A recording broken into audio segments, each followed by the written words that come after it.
நாகூர் தர்காவுக்கு ஆட்டோவில் வந்து ஏஆர் ரஹ்மான். அவரு நல்ல டைப் தான். ஆனா, அந்த தர்கா பைத்தியமா அலையிறாரு. இது வந்து மார்க்கம் அனுமதிக்காத ஒண்ணு. நபிகள் நாயகம் காட்டித் தராத ஒண்ணு. நபிகள் நாயகம் கடுமையா கண்டிச்சது. அதாவது தரை மட்டத்துக்கு மேல எங்கெங்கலாம் இந்த மாரி சமாதிகள் இருக்குதோ, அதெல்லாம் இடிச்சு தரைமட்டமாக்குன்னு சொல்லியிருக்கிறாங்க நபிகள் நாயகம். ஆனாலும் என்ன பண்றது?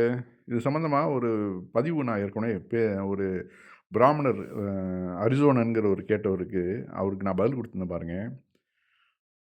அரிசோனன் கேட்கிறாரு, தனக்கு பிடிக்காத எதையும் இடித்து தரைமாட்டமாக்கல் என்று தான் நபிகள் நாயகம் போதனை செய்தாரா?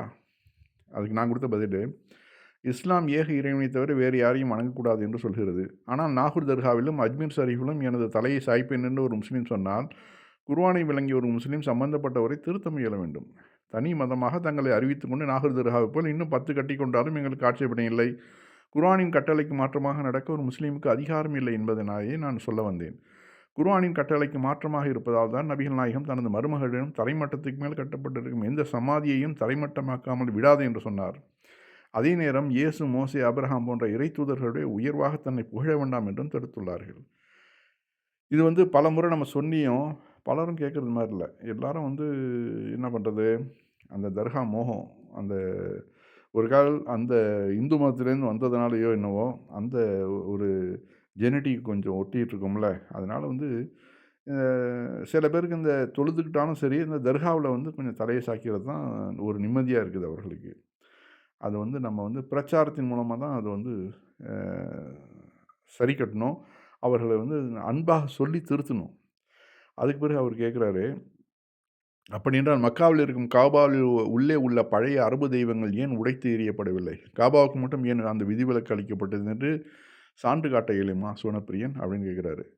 காபாவின் உள்ளே இன்றும் சிலை இருக்கிறது என்று உங்களுக்கு யார் சொன்னது? இதற்கு ஆதாரத்தை காட்ட முடியுமா? இதெல்லாம் சுத்த ஹம்பக். நபிகள் நாயகம் இஸ்லாமிய கருத்துக்களை அன்றைய அரபு மக்களிடம் போதிக்கும்போது, அந்த மக்கள் தினமும் ஒரு தெய்வத்தை வணங்கி வந்தனர். காபாவை சுற்றி 365 சிலைகள் இருந்ததாம்.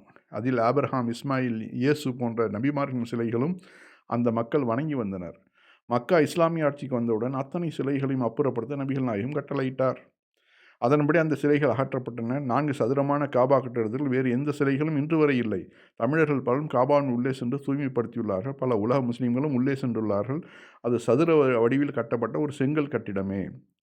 தாங்கள் கூறுவதை பார்த்து என்னுள் ஒரு மயிர்கூச்சரிப்பு ஏற்பட்டது. தங்கள் கையில் அதிகாரம் இருந்தால் நாகூர் தர்கா மட்டுமா? மற்ற தர்காக்களும் தரைமட்டமாக அல்லவா ஆகியிருக்கும்? இதனை எந்த ஒரு தனி மனிதனும் செய்துவிட இஸ்லாம் அனுமதிக்கவில்லை. இஸ்லாமிய அரசு செய்ய வேண்டிய வேலை அது உடைக்கும் அதிகாரம் எனக்கு கிடையாது. ஆனால் தர்கா வணக்கம் தவறு.